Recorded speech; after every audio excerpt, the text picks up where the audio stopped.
जय जगन्नाथ सांग मैंने अंशु किरानी चैनल को आपण मानक स्वागत करुच्ची। चैनल नुआ आसले सब्सक्राइब करनी। आज रेसिपी अच्छी लच्छा पराठा क्रीमी चिकेन करी तास ग्रीन चटनी। तो चलतु रेसिपी स्टार्ट करवा। लच्छा पराठा पे 4 कप अटा 4 कप मैदा रे किछि लुण दे सॉफ्ट डोटी प्रस्तुति करी नै जाइछि।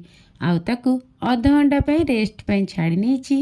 ग्रीन चटनी प्रिपेयर करने किछि पुदीना पत्र धनिया पत्र जीरा अदा रसुण कंचा लंका आउ किछि दही दे से सब को ग्राइंड करी नै गली।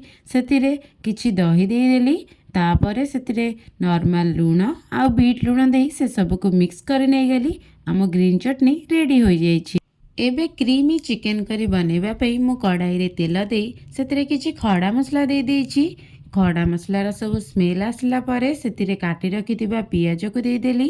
पियाज गोल्डन एंड ब्राउन हैला पर्यंत ताको भल भाबे फ्राई करि नै जाइछि।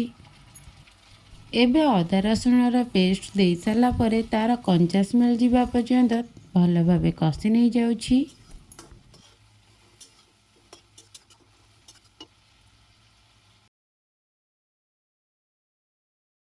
अदा रसुणर कंचा स्मेल जीवा परे सेतिरे एबे सुखिला मसला दे देली। मसला न लगी जाओ सेतिपई किछि पानी दे मसला को भले भाबे कषि नै जाउछि।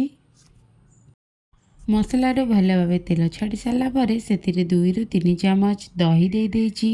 तापरे किछि कस्तूरी मेथी दे धोई रखिथिबा चिकेन को दे देली।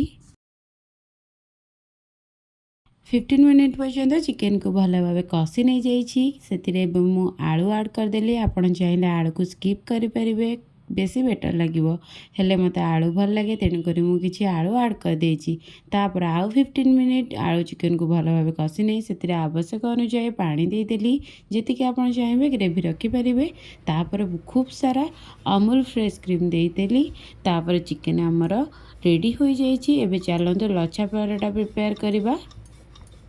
रेस्ट रखिथिबा डो को आउ किछि समय पर्यंत चकटी सारला परे छोट छोट गुळा नहीं एई भली भाबे लच्छा पराठा बनै नेउछि। जोटा आपण स्क्रीन ने देखि पारुथिबे परफेक्ट लच्छा पराठा बाहरिबो।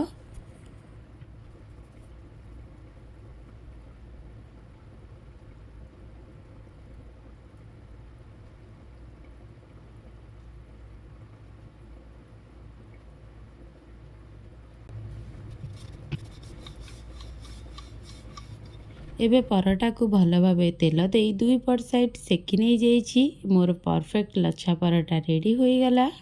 आपण मानक वीडियो पसंद आसिले लाइक शेयर करने को तो जमारे भूलिबेनी। रहुछि देखा नेक्स्ट वीडियो रे।